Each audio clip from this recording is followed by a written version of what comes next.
When I bought my house 8 years ago, the thing I loved the most wasn't the kitchen or the layout.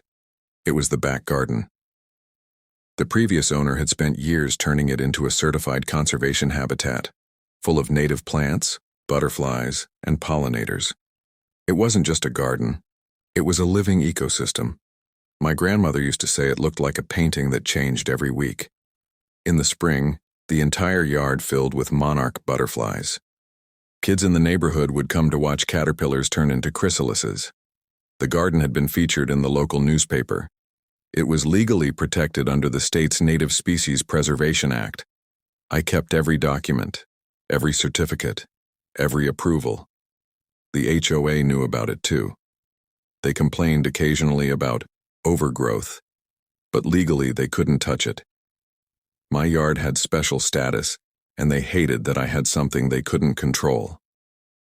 The HOA president, a woman who treated neighborhood pets like criminals, always gave me the look, like she was waiting for her moment.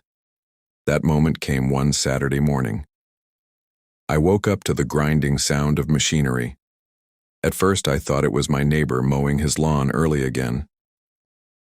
But then I heard shouting. I stepped into my backyard and my heart nearly stopped. 2 HOA contracted workers were ripping out plants from my garden with shovels and tossing them into a large metal bin. My butterfly boxes were knocked over. My habitat sign was broken. Soil was everywhere. The garden looked like someone detonated a bomb. I yelled at them to stop. They barely looked at me. Then the HOA president walked out from behind a shed holding a clipboard like it was a sword. She told me the garden violated the uniform landscaping requirement. I told her she had no authority. She told me she approved a mandatory cleanup. I reminded her that the garden was protected by state law. She rolled her eyes. She actually rolled her eyes like I was some child complaining about toys. She said, "We don't recognize your little nature project." She said it as if she owned the entire planet.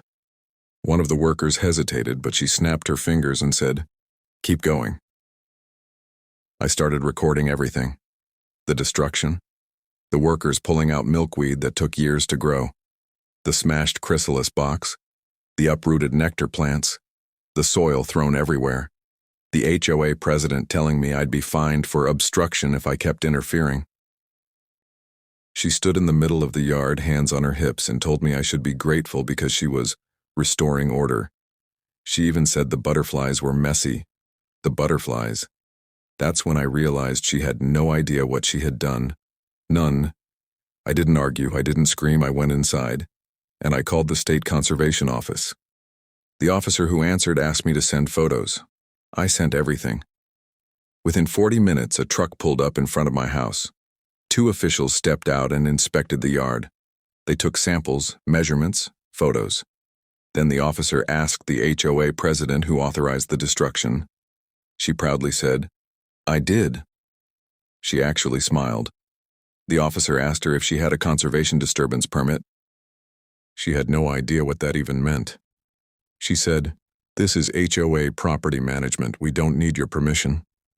The official calmly explained that the plants she destroyed were classified as protected. Not just protected, part of a registered habitat. She still didn't understand. She kept insisting the HOA had full authority. The official opened a folder and began reading fines. One by one, category by category. Protected plant destruction. Habitat disruption. Endangered species disturbance. Illegal removal of regulated flora. Environmental damage restitution. The total, $2.4 million in required compensation. Her smile slowly faded. Her hand dropped from her clipboard. She stuttered. She tried to backpedal. She tried blaming the workers. The officers confirmed the workers were innocent. They had followed her order. She tried blaming me. The officers showed the registration records dating back 14 years. She tried claiming it was ugly, unsafe, messy, anything she could think of. But the law didn't care about her opinions. The officers issued her an immediate citation on the spot. The HOA board was notified. The workers left. And for the next few weeks, the entire neighborhood buzzed with talk of what was coming. Emergency meetings, lawsuits, state involvement. Eventually, the official decision came down. The HOA was liable for every dollar, and because she personally authorized the destruction of a protected habitat, she herself was individually responsible for part of the damages. She tried to fight it, she hired lawyers, she pleaded ignorance. But the law is the law. The HOA's emergency fund got wiped out. They had to raise member fees drastically. She was removed from her position. Homeowners turned against her. And the worst part for her? She had to publicly apologize. The state ordered that the entire habitat must be restored at the HOA's expense. That means new soil, new plants, new structures, and a full ecological recovery program supervised for the next 3 years. They must fund every dollar, and they must submit regular reports proving they're maintaining the habitat they destroyed. Now every morning I stand in my yard and watch new plants being installed, workers carefully rebuilding what she ruined, and I feel a kind of peace, because justice didn't just happen. It was delivered with interest.